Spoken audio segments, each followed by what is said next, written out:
کس چیز کی پریشانی ہے؟ پروردگار کہتا ہے کل شیء آخذ بناصیتہا، میں نے ہر ایک شخص جو کرتا ہے وہ بھی اس کی پیشانی پہ لکھ دیا ہے، جو کل کرے گا وہ بھی لکھ دیا ہے، جانتا ہے ہر شخص۔ وہ جو اس تحریر کو پڑھتا ہے، اور یہ تحریر نبی کے غلاموں کے قدموں سے لگ کے پڑھی جاتی ہے، چونکہ یہ وہ علم ہے جو نبیوں سے سیکھا جاتا ہے، اور یہ انبیاء کی تعلیمات ہے۔ قرآن مقدس نے کہا خوف بھی ختم ہو جائے گا اور معاشرے سے پریشانی بھی۔ آج پاکستان پورے کا پورا اس میں بھرا ہوا ہے کہ نہیں؟ آپ اندازہ لگائیے، رات کو جب آپ آرام کر رہے ہیں ہم اور میں اور آپ سو رہے ہیں، حکم ملا کہ ٹھٹھا کی اس 2 لاکھ کی آبادی پہ قہر خداوندی بن کے یہ چڑھنے لگا ہے پانی، تو وہاں چھوٹے چھوٹے معصوم بچوں پہ جو خوف طاری ہوا ہوگا، اور وہاں جو ان عورتوں پہ جو خوف طاری ہوتا ہے، اور یہ خوف خدا کا پیدا کردہ ہوا نہیں، یہ انسانی سفاکیت کا پیدا کیا ہوا ہے، خدا کا پیدا کر رہا ہے۔ وَبِمَا كَسَبَتْ أَيْدِيكُمْ، یہ جو خوف ہے، یوں ہم بغیر کسی شخص کو انفارم کیے، بغیر کسی شخص کو بتائے، رب کہتا ہے کہ ہم رات کی تاریکیوں میں سیلاب نہیں چڑھاتے کسی کے اوپر، ہم تو تمہیں تنہائی میں مرنے بھی نہیں دیتے، اگر تمہاری موت آ جاتی ہے تو ہم تمہیں ویرانے سے لا کے کسی بستی میں رکھتے ہیں تاکہ تجھے سنبھالا دیا جا سکے۔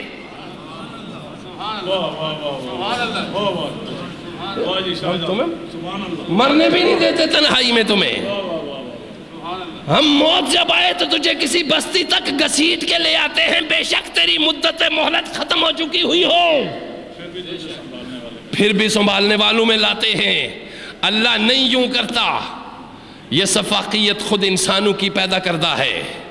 معاشرے کے اندر اونچ نیچ یہ ان کی سزائیں ہیں، اور یہ اس وقت تک ملتی رہیں گی جب تک اللہ کا کوڑا آ نہیں پہنچتا اور وہ برسنا نہیں شروع کر دیتا۔ سنیے، تقوی سے انسانی ذات اور معاشرے کے اندر کی ناہمواریاں دور ہو جاتی ہیں۔ یہ میں آیت بتا رہا ہوں قرآن مقدس کی۔ تقوی کیا کرتا ہے؟ سارا دین آپ نے جو سنا ہوگا، وہ کل دین آپ نے سنا ہوگا کہ یا مسجد میں ہے پیسا، یا کسی گدی پہ ہے، اور یا کسی جنگل میں ہے، مگر میرا رب اور میرے مصطفیٰ کہہ رہے ہیں دین اس جگہ تک ہوگا جس جگہ تک وہ دین کا خالق رہ رہا ہے۔ تو دین کا خالق کہاں نہیں ہے؟ جہاں تک خالق دین ہے، جہاں تک دین کا رب ہے وہاں دین ہے۔ اور سنو اس کو، کہتے ہیں ذالک امر اللہ انزلہ الیکم۔ تقوی سے انسانی ذات اور معاشرے کی ناہمواریاں دور ہو جاتی ہیں، اور فرمایا یہ کیا ہے؟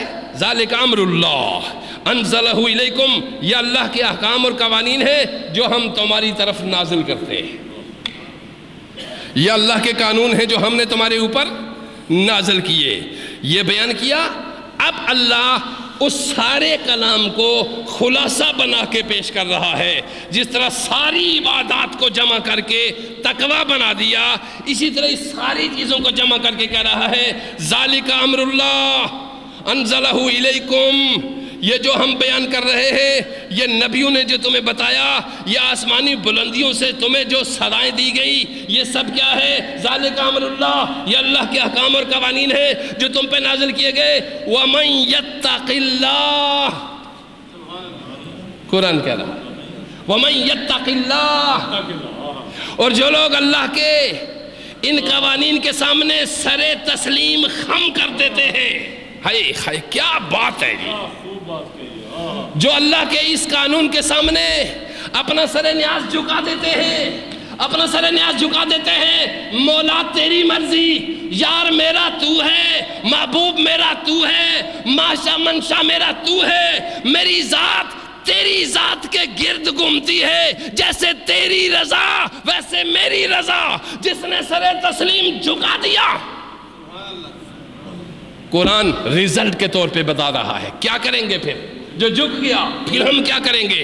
یکفر عنہ سیئاتہ، ہائے ہائے ہائے کیا بات ہے، یکفر عنہ سیئاتہ، فرمایا ذات اور معاشرہ کی کمزوریاں تمہاری ہم دور کر دیں گے۔ تمہارے معاشرے کی جو کمزوریاں ہیں ان کو ہم کیا کر دیں گے؟ تو انہیں دور کر دیں گے، اور کریں گے کیا؟ وَيُعَزِّمْ لَهُ أَجْرًا، اور انہیں عظیم اجر سے بھی نوازیں گے۔ معاشرتی کمزوریوں کو بھی دور کر دیں گے۔ تمہارے جو معاشرتی کمزوریوں کا معنی دنیا ساری ایک ہی کرتی آ رہی ہے نا، تمہارے گناہوں کو، اور گناہ کتنی قسموں کے ہوتے ہیں؟ تو فرمایا ہاں سنو، ہم تمہیں یہ قرآن بتا رہے ہیں جس قرآن مقدس نے فرمایا، اور صرف اس کے ساتھ ہی ہم اگلی چند چیزیں آپ کے سامنے رکھیں گے جو ہمارے اس سے ملتی ہیں، اور ان کو ہم تھوڑا سا آپ کے سامنے بیان کریں گے۔ قرآن مقدس ہی یہ جو میں آپ کے سامنے پڑھنے لگا، قرآن کیا مہیا کرتا ہے؟ تقویٰ۔ روزہ کیا فراہم کرتا ہے؟ تقویٰ۔ تقویٰ ایک جامع طرز زندگی ہے۔ تقویٰ کا مفہوم، تقویٰ ایک جامع طرز زندگی ہے۔ اگر تو اس طرز زندگی کو اپنا لے جو تقویٰ کے دائرے میں آتی ہے، تو پھر سنو قرآن کیا کہہ رہا ہے جی؟ فَاذْكُرُوا اللَّهَ قِيَامًا وَقُعُودًا وَعَلَىٰ جُنُوبِكُمْ۔ اگر تو کھڑا نہیں ہو سکتا نا، کس نے کہا ہے تو کھڑا ہو کر مجھے پکار؟ کیا زبردست بات ہے یارو، اور لوگوں کتنا پیار کر رہا ہے ہمارا رب ہم سے، کتنی چاہت ہے۔ کس نے کہا ہے کہ تو کھڑا ہو جا؟ کس نے کہا ہے کہ تو کھڑا ہو جا؟ ایک کھڑا ہونا ہے خوف کے سبب سے، ایک کھڑا ہونا ہے محبت کے سبب سے۔ عشق میں کھڑا ہونا ہے۔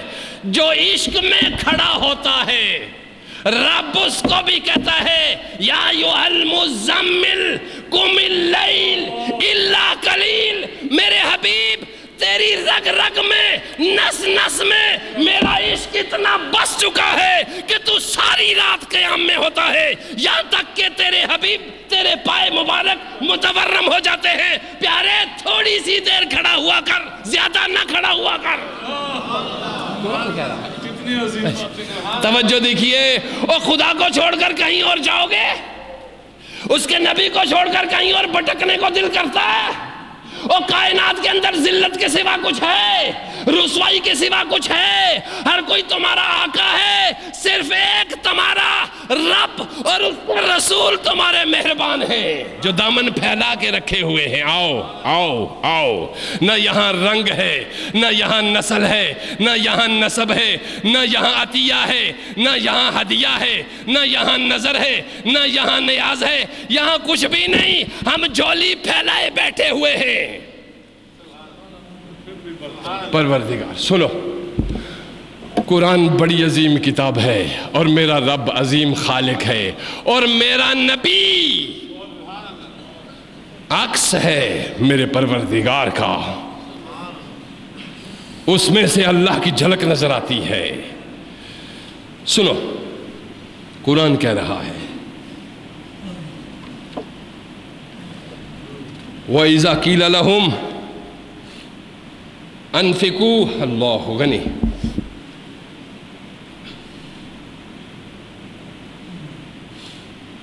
ارشاد فرمایا گیا وَإِذَا قِيلَ لَهُمْ انفقوا مِمَّا رَزَقَكُمْ، اور جب کہا جاتا ہے ان سے کہ خرچ کرو اس مال سے جو تمہیں دیا گیا ہے، جو میں نے دیا ہے، جی جو ہم نے تمہیں دیا ہے، تو کیا کہتے کیا ہیں وہ؟ یہ جملہ کہتے ذرا ان کی ذہنیت کا جائزہ لگائیے. قرآن کہہ رہا ہے قال الذین کفروا. یہاں کفروا سے مراد وہ کافر نہیں جس نے اس کی توحید کا انکار کر دیا ہے. کفر 4 معنی میں استعمال ہوتا ہے. ٹھیک ہے, کفر کتنے معنی میں استعمال ہوتا ہے اور قرآن میں ہر جگہ بیان کیا ہے. میں اس پہ بات شروع کروں گا تو بات آگے نکل جائے گی, شاید طویل ہو جائے. لیکن فرما قال الذین کفروا, وہ لوگ وَإِذَا قِيلَ لَهُمْ أَنفِقُوا مَا رَزَقَكُمْ, جب انہیں کہا جاتا ہے خرچ کرو کچھ ہماری راہ میں بھی, کچھ دیا کرو, تو قال الذین کفروا, وہ لوگ جو ہمیں چھوڑ چکے. کفروا کا یہاں معنی کیا ہے؟ جو لوگ ہمیں چھوڑ چکے. قال الذین کفروا, جن لوگوں کا جو لوگ ہمارے اوپر اعتبار ہی نہیں کرتے. بہت خوبصورت بات کہی پیر صاحب. قال الذین کفروا کس کو کہتے ہیں؟ للذین آمنوا, اہل ایمان کو. کیا کہتے ہیں؟ انطعم من لو یشاء اللہ اطعمہ, کیا ہم انہیں کھلائیں جنہیں اگر اللہ چاہتا تو خود کھلا دیتا؟ کیسا بڑا جرم کرتے. کیا ہم انہیں کھلائیں جنہیں اللہ چاہتا تو خود, جی کیا ہم انہیں بسائیں جنہیں اللہ چاہتا تو خود بسا دیتا؟ یہ سرمایہ دارانہ ذہنیت کا اور جاگیردارانہ ذہنیت کا قرآن مقدس سے یہ ایک ذہنیت پیدا ہو جاتی ہے. کیا ہوتا ہے؟ فرمایا ان اطعم من لو یشاء اللہ اطعمہ. اس آیت میں اس سرمایہ دارانہ ذہنیت کی عکاسی کی گئی ہے. فرمایا پہلے بھی اس کا یہی حال تھا اور آج بھی اس ذہنیت میں کوئی تبدیلی نہیں آئی. نہ تو خدا کی دی ہوئی مخلوق کا شکر ادا کرتے ہیں اور نہ اپنے بھائیوں کی خستہ حالی اور تنگ دستی پر ان کا دل پسیجتا ہے. قرآن کہہ رہا ہے, پیر کرم شاہ صاحب الازہری لکھتے ہیں, اسی بیمار ذہنیت کے باعث ہی خونی انقلاب دنیا میں آئے. اسی بیمار ذہنیت کے باعث ہی کئی شاہی خاندان خون کے تلاطم میں بہہ گئے. جھونپڑوں میں بسنے والوں نے تنگ آ کر محلات اور عمرہ کی حویلیوں کو جلا کر سیاہ راکھ میں بدل دیا. قرآن سنیے, یہی قرآن کہتا ہے. اور یہ جو آ رہا ہے اور یہ جو ہو رہا ہے, اس میں سے کئی چیزیں نکلیں گی. اٹھئے, کھلائیے بھوکوں کو, پہنائیے ننگوں کو, اور کوشش کیجئے تاکہ ہم اپنے رب کے سامنے یہ سرخرو ہو سکیں, پروردگار جو تیرا ارشاد تھا ہم اپنی بساط کے مطابق کرتے رہے, اور یہ اجر اس کا تیرے ہاں موجود ہے. اور قرآن نے اس چیز کو فرمایا. اب قرآن نے تقوی کے ساتھ ہی یہی اس بات کرنے فرمایا کہ وہ پچھلی ذہنیت کا ذکر کیا, اب فرمایا کہ تم جو یہاں پہ خرچ کرتے ہو, قرآن کہتا ہے ان المتقین فی جنات و عیون. سنو, آئے اللہ سے ڈرنے والے, تقوی اختیار کرنے والے اس روز, کون سا روز؟ اس روز جس روز سب جمع ہوں گے, اس روز اللہ کا تقوی اختیار کرنے والے, اللہ کی بات ماننے والے, اس سے محبت کرنے والے. تو میں نے عرض کیا تھا کہ ایک کھڑا ہونا اللہ کے ہاں محبت سے ہے اور ایک کھڑا ہونا خوف سے ہے. محبت سے کھڑا ہونا وہ دیدار عطا کرتا ہے, اور خوف سے کھڑا ہونا یہ جنات و عیون عطا کرتا ہے. جو لوگ محبت سے کھڑے ہوتے ہیں, جنت کی, اس کی نہروں کی, اس کے شراب طہور کی, اس کی حوروں کی, اس کے خوشوں کی, اس کے ثمرات کی, اہل عشق کو کوئی پرواہ نہیں ہوگی. وہ جب اس ٹھکانے پہ ڈالے جائیں گے چیخ اٹھیں گے گویا ان کو جہنم میں ڈال دیا. رب وہاں رکھے گا لے جا کے, چیخو پکار مچا دیں گے, پروردگار کہاں چھوڑ دیا؟ اور اس کے لیے تو ہم نے نہیں کیا, اس کے لیے تو ہم نے یہ کچھ نہیں کیا, ان جنات، ان انہار، ان حور و قصور، اس کے لیے تو ہم نے کچھ نہیں کیا. اس کے ایک عکسی اور مثلی شکل دنیا میں موجود تھی، ہم نے اس کو آنکھ تک بھی نہیں لگائی. ہم نے اس کی طرف مڑ کے اپنی غیرت کی وجہ سے دیکھا تک نہیں ہے، چونکہ